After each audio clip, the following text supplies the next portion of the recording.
এমবিস kitchen থেকে আপনাদের সবাইকে স্বাগতম জানাইছি। আজকে আপনাদেরকে তৈরি করে দেখাবো তালের মালপোয়া পিঠা রেসিপি। আসুন দেখে নেই কীভাবে বানাতে হয়। মালপোয়া পিঠা বানানোর জন্য 1 কাপ শুকনা চালের গুঁড়া নিয়ে নিচ্ছি। আপনারা ভিজা চালের গুঁড়া দিয়েও বানিয়ে নিতে পারবেন। 1/2 কাপ ময়দা নিয়ে নিচ্ছি। 1 ফুট চা চামচ বেকিং সোডা দিয়ে দিচ্ছি। 1/2 চা চামচ লবণ দিয়ে দিচ্ছি। সবগুলো উপকরণ আমি মিশিয়ে চেলে নিব।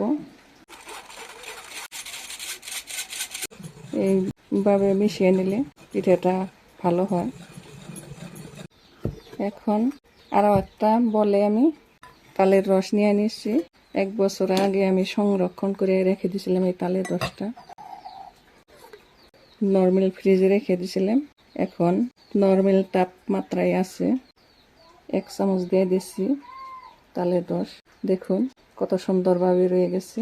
বেশি পরিমাণে চিনি দেওয়ার জন্য চিনিগুলো দলা পেকে গেছে। দেখুন এই চিনিগুলো দলা পেকে গেছে, ভেঙে দিয়ে দেব দলাটা। এখন আমি কুসুম গরম দুধ 1/2 কাপ দিয়ে দিচ্ছি। মিশিয়ে নিব তালের রসের মধ্যে। তালের রসটা দুধটা মিশানো হয়ে গেছে। এখন অল্প অল্প করে চালের গুঁড়াটা দিয়ে দিব আর ভালোভাবে ফেটিয়ে নেব আমি। খুব ভালোভাবে এরকম করে ফেটিয়ে নিতে হবে।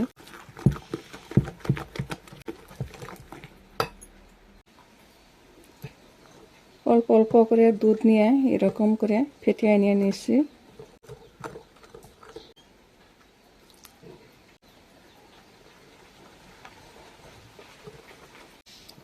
এক কাপ দুধ দিয়ে দিছি। আরও দুধ আমার লাগবো, আরও 1 ফুট কাপ দিয়ে দিছি। টোটাল আমার 1 কাপ আর 1 ফুট কাপ দুধ লেগে গেছে।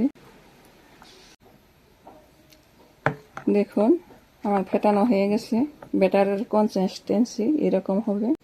আপনারা যদি ভিজা চালের গুঁড়া নেন দুধটা অল্প কম লাগবে। এখন আমি পিঠা বানিয়ে নিব, মালপোয়া পিঠা। একটা কড়াইতে আমি তেল গরম করে নিয়ে নিছি। তেলটা গরম হয়ে গেছে। এখন আমি মালপোয়া পিঠা ভেজে নিব।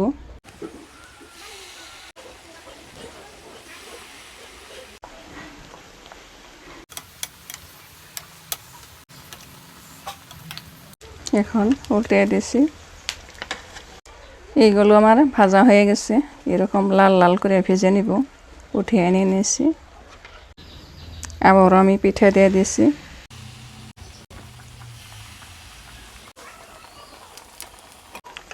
এখন উল্টিয়ে দিচ্ছি।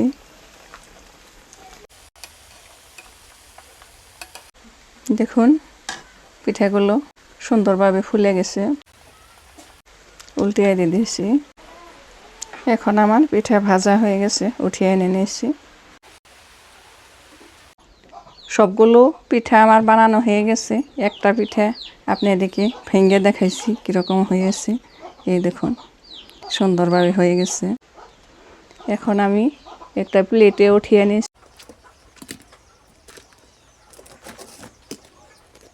দেখুন কত সুন্দরভাবে হয়ে গেছে। আমি পিঠার মধ্যে চিনি দেই নাই, আমি তালের রস বেশি করে চিনি দিয়ে জাল দিয়ে সংরক্ষণ করে রেখে দিয়েছিলাম। দেখুন কালারটা কত সুন্দর হয়েছে, কত ক্রিস্পি হয়েছে পিঠাগুলো। এরকম সহজ রেসিপি পেতে আমার চ্যানেলটা সাবস্ক্রাইব করুন, লাইক করুন, কমেন্ট করুন, বন্ধু বান্ধব সবার সাথে শেয়ার করুন। ভিডিওটা দেখার জন্য ধন্যবাদ।